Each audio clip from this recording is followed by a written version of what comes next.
Walisema mapenzi ya Latifa yana raha kuliko peponi, lakini hawakumwambia Peter kuwa kila mwanaume anayelala kwenye kitanda hicho haamki tena kama binadamu. Mjini, kila mtu alimjua Latifa kama malkia wa pesa, mrembo wa hatari.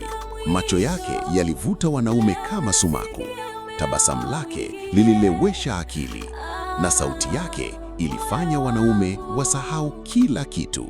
Lakini nyuma ya uzuri wake kulikuwa na siri ya kutisha. Hakuna mwanaume aliyewahi kudumu naye. Wote walipotea kimya kimya. Na cha kuogopesha zaidi, kabla hawajapotea, walionekana wenye furaha kuliko kawaida.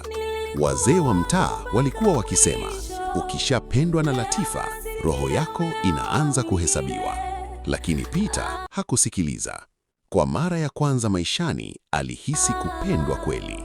Latifa alimpa kila kitu: pesa, mahaba na maisha ya ndoto. Kila usiku alimkumbatia na kumwambia, wewe ni wangu milele. Peter alidhani ni mapenzi. Hakujua alikuwa anaingizwa kwenye agano la kifo. Usiku wa kwanza, Peter alishtuka usingizini. Latifa hakuwa jalala. Alikuwa amekaa sakafuni gizani, akiongea na mtu asiyeonekana. Saba huyu hapa, lakini moyo wake bado una nuru. Peter akamgusa begani. Ngozi yake ilikuwa baridi kama maiti. Latifa akageuka pole pole, akatabasamu. Oh, umeamka baby. Lakini nyuma yake kulikuwa na kivuli cha mwanaume aliyekuwa hana macho. Kadri siku zilivyopita, Peter alianza kubadilika. Hakutaka kutoka nje, hakutaka kuongea na mtu yoyote. Na kila usiku alikuwa anasikia sauti chini ya kitanda, saidia tafadhali. Usiku wa 5, Peter akafungua kabati la Latifa. Ndani kulikuwa na picha 6 za wanaume waliopotea, zote zimepigwa msalaba wa damu. Picha ya 7 ilikuwa yake, na nyuma yake kulikuwa na maandishi, atakamilisha agano saa 6 kamili. Ghafla mlango ukafungua wenyewe, na sauti nzito ikasema, umechelewa bro, sisi tulijaribu kutoroka pia. Usiku wa 6, Peter alijaribu kukimbia, lakini kila mlango aliyoufungua ulimrudisha ndani ya nyumba. Kisha akasikia sauti ya kuchimba chini ya bafu. Taratibu, taratibu.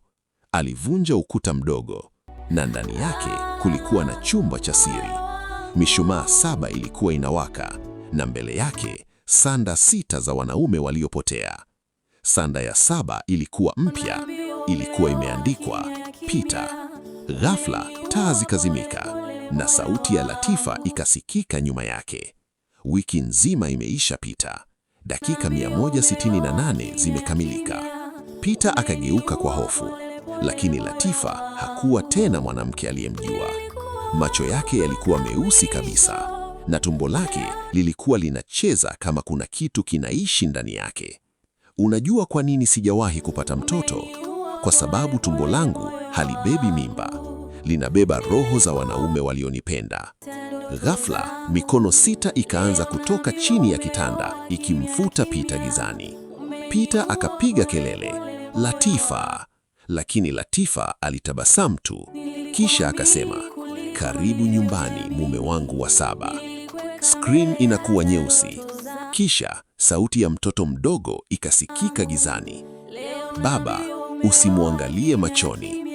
Peter akafumbua macho pole pole, akajikuta amelala ndani ya jeneza, na mbele yake Latifa alikuwa amebeba mtoto mchanga mwenye macho meusi kabisa. Mtoto huyo akatabasamu, kisha akasema kwa sauti ya mwanamume mzima, karibu kwenye familia yetu. Je, Peter atatoroka au tayari amechelewa?